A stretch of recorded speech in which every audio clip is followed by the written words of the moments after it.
النهارده هنعمل مع بعض البسبوسه القمر دي. هقولكوا كده على كام تكه عشان تطلع ناجحه معاكم وتبقى طريه كده وتبقى احلى من الجاهزه كمان.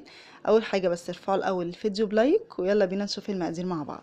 عندي هنا بوله هحط فيها 3 كوبايات من دقيق السميد، معلقه كبيره من جوز الهند، وربع معلقه صغيره من الكيك شيف، ورشه من الملح. بس هخلط بقى المواد الجافة دي مع بعض واركنهم على جنب. هجيب هنا عندي طاسة او صينية، احط فيها كوباية الا ربع من اللبن، كوباية الا ربع من السكر، نص كوباية من السمنة، وهحط كمان ربع كوباية من عسل النحل.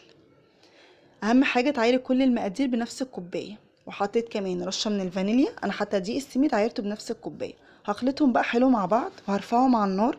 انا عايزاهم بس يسخنوا معايا ويدوبوا، مش اكتر من كده.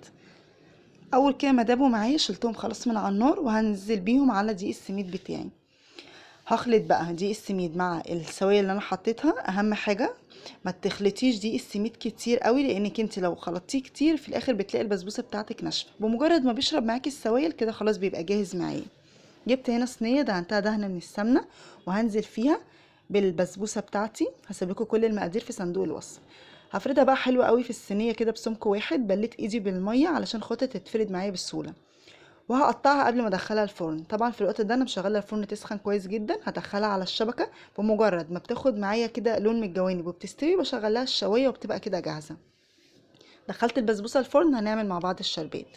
كوبايه ونص من السكر، كوبايه ونص من الميه، وعندي عصره ليمونه، وهحط كمان معلقه كبيره من عسل النحل او عسل الكلوكوز، وعندي فص حبهان بيودي الشربات بتاعي في حتة تانية. مش حابة استغني عنه بس هو حلو جدا. وحطيت رشة من الفانيليا. هقلبهم كده بالراحة. يعني هدوب كده السكر شوية، بعد كده هرفعه من على النار. بمجرد ما بيغلي معايا كده بسيبه دقيقتين 3 وبطفي عليه، لان شربات البسبوسة بيبقى خفيف. طلعتها من الفرن هي سخنة جدا. مشيت كده على التقطيع اللي انا قطعته تاني عشان تشرب من الشربات كويس قوي، وبزقيها بالشربات بتاعي. بسبوسة سخنة، الشربات كمان سخن. خلاص كده حطيت عليها كل الشربات وهسيبها ان هي تشرب الشربات بتاعي وتبقى واخده درجه حراره المطبخ. ما تقطعهاش على طول علشان ما تتفتفتش معاكي. من نجاح البسبوسه، بسبوسه سخنه وشربات سخن. ببدا ازوقها كده بالجوز هند. انا عندي جوز هند، عندك مكسرات مش حابه تزوقيها براحتك خالص. بصي كده بعد بقى ما بردت معايا هطلع كده حته اوريها لكم.